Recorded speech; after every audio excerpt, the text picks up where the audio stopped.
Hello YouTube. This is going to be a video on how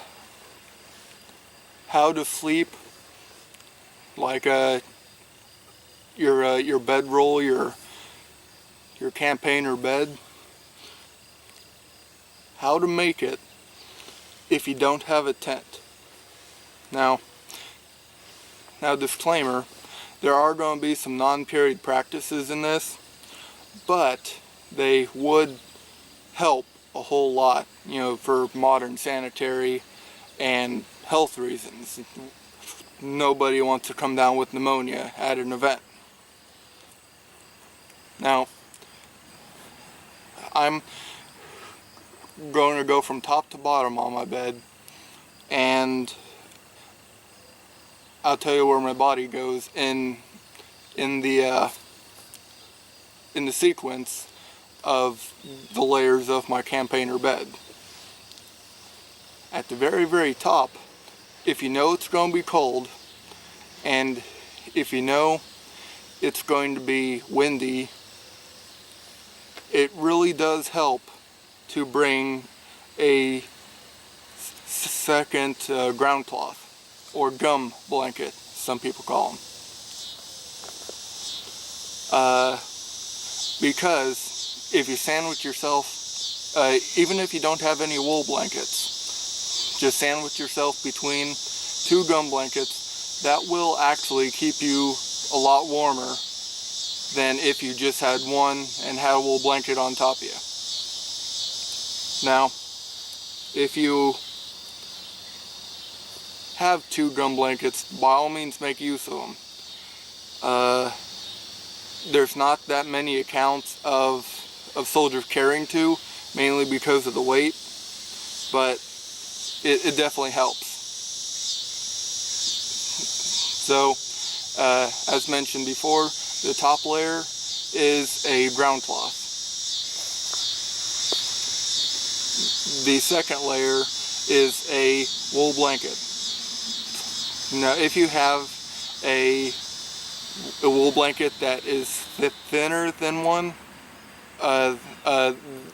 than of the other, go ahead and put the thinner one, or the less warmer one, on the bottom, because the ground is kind of halfway an insulator.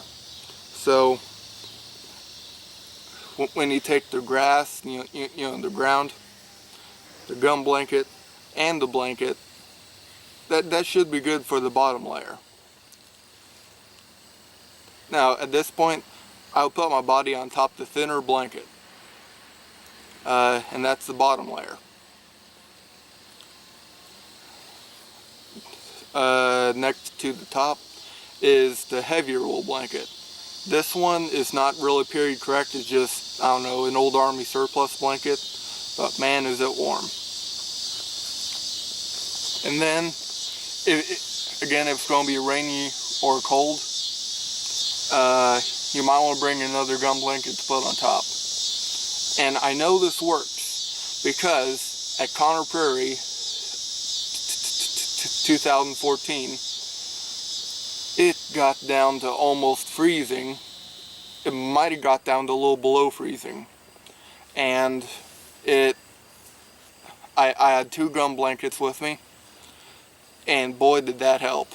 I put one on the bottom, blanket, myself, blanket on the top, and a ground cloth on top of me. Man, that worked. It was really a lifesaver. Especially because all the wood was wet because it rained a couple days before. And if you could make a fire, you were a popular guy around camp, let me tell you. So, that is it for this section of the video. Next, I'll tell you what to do with the rest of your gear, and my advice on how to keep yourself from rolling over it. Hi, I'm back. Now, the first thing you want to do when you turn in for the night is put your valuables such as glasses, match safe, or watches, or anything else you don't want to get destroyed in your hat. If you don't have a hat, go get one. Because I learned this the hard way at Conner Prairie 2012. I had a watch, not this one, it was just a cheapo one from Walmart, but I had a pocket watch, paid a whole $12 for it, so it wasn't that much, and I rolled over on it, busted the plastic on it to bits. So, hardy hats and slouch hats do work best for this, but forage caps can also work. As for pillows, a rolled up coat or your knapsack if you have it.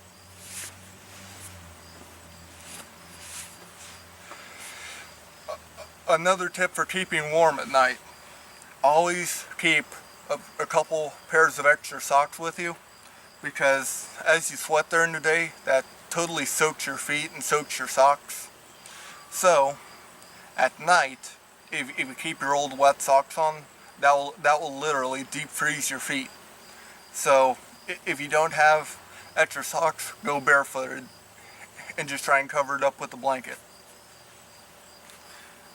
If you do have a pair of spare socks, change socks, and in the morning dry your wet socks over the fire, and when they're dry, put those back on, and keep this pair for sleeping.